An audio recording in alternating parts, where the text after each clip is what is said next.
Welcome back, everyone, to the Brian Crombie Radio Hour on Saga 960. I wanted to close our conversation with Michelle Brown about her book, Love Always, which is the story of her grandparents meeting during World War II with a couple of personal recollections, because I think that passing stories down generation to generation are really beautiful and something that you should treasure. And I encourage other people to consider, if not writing a book, somehow recording them. And I'll give you a few examples, if I could.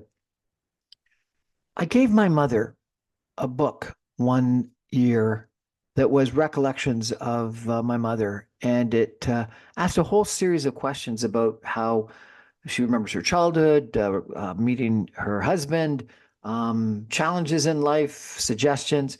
You've probably seen these books in bookstores that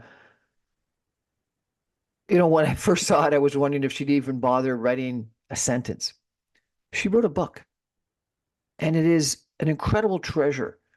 And I reread it after she passed and shared it with some of my siblings when they came for her internment. It was so special, so incredibly special, having these recollections from my mother, written by her, of a whole bunch of important things that had happened in her life, and frankly shared some of the challenges that she had encountered during her life that I guess I wasn't as aware of as I should have been or could have been. Some that occurred when I was a young kid, and some before I was born. It was a wonderful, wonderful treasure that I found. I had the recollections of my mom. So I'd encourage you to give one of those books to your parents, ask them to write it, whatever. My mother was a docent at the National Gallery of Art and at the Art Gallery of Ontario. She was an art history major, and very involved in the art world her whole adult life. And given my radio show and a TV show that I was doing, I ended up interviewing her about 6 times on different aspects of art, how to appreciate art, Indigenous art, Christmas art, Easter art, etc. And the fact that I got her on film, on video, and audio, talking about one of the things that was so rich in her life, art, is very special to me. So record your parents on issues, topics, hobbies, professional attributes they have.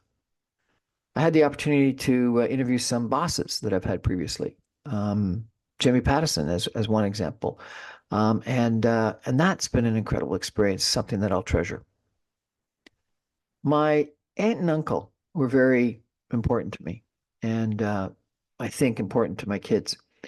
They didn't have kids. They sort of adopted me and my children as sort of favorite nephew and favorite grandnephew and nieces. And they were very kind to us.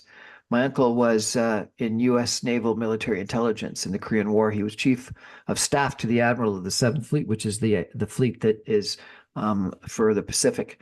And he was therefore that top intelligence officer briefing the Admiral on a fairly regular basis, daily basis. He had these stories that he would tell us at the dinner table of being in Vladivostok Harbor, flying above Russian airspace, being bombed, being shot at, being death charged, about disappearing for 6 weeks, not being able to tell people where he was going, about traveling the world, about learning fluent Russian and Chinese and not Chinese, Korean, Japanese, French, doing a thesis written in French. A fascinating gentleman.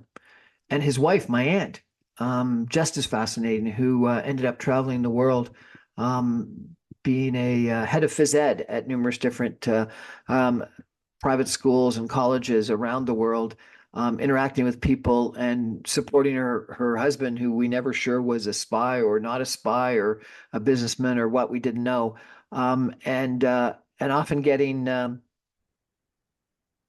airlifted out of places after he had left after he had been taken out early because he was an American, and she was traveling on a Canadian/British passport, and didn't get airlifted out, evacuated as quickly as he did. And so therefore she ended up having a lot of issues with some of the troubled spots that they went to. Stories of their romance, of their meeting, of a duel between my uncle and another individual that was interested in my aunt. Um, Beautiful stories. My grandfather joined the Canadian military, lied about his age to get in a year early, and volunteer for World War I. Was wounded at Vimy Ridge, came back with numerous different medals, and met and married my grandmother, who was a junior Olympic swimmer, which in the 1920s and 30s would have been, quite 1910s and 1920s, I guess, actually would have been quite unique. And they lived a wonderful, incredibly interesting life. I have a cousin of my father's that I called an aunt, who I guess a great aunt that was an Anglo in Montreal and married a Jewish gentleman who ended up becoming a prominent Canadian diplomat. And at that time, an Anglican marrying a Jewish individual was strange, in Montreal, in Canada, and they had lots of interesting stories. I had a divorced aunt that remarried in the 1950s and 60s, and that was unique.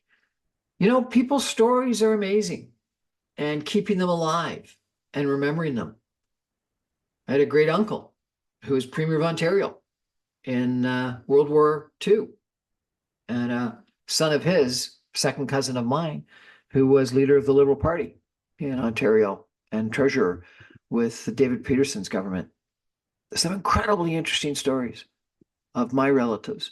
And so I just think that this idea of keeping these stories alive is wonderful. And, obviously there's an interesting controversy as part of the Love Always book that we were just chatting about. And so as we were talking, not any relationship, not any person is perfect, and understanding everything about that person is so critically helpful and important. So bottom line, sit down with your mother and father, your uncle, your aunt, your grandparents, and learn something about them, and then write it down. Remember it. Share it with your own children. It's a treasure. Good night, everybody. Thanks for joining. I remind you, I'm on every Monday through Friday at 6 o'clock on 960 AM. You can stream me online at www.saga960am.ca, and you can get all my podcasts and videos on my website, briancrombie.com. Subscribe to my YouTube channel, please. Thanks. Good night.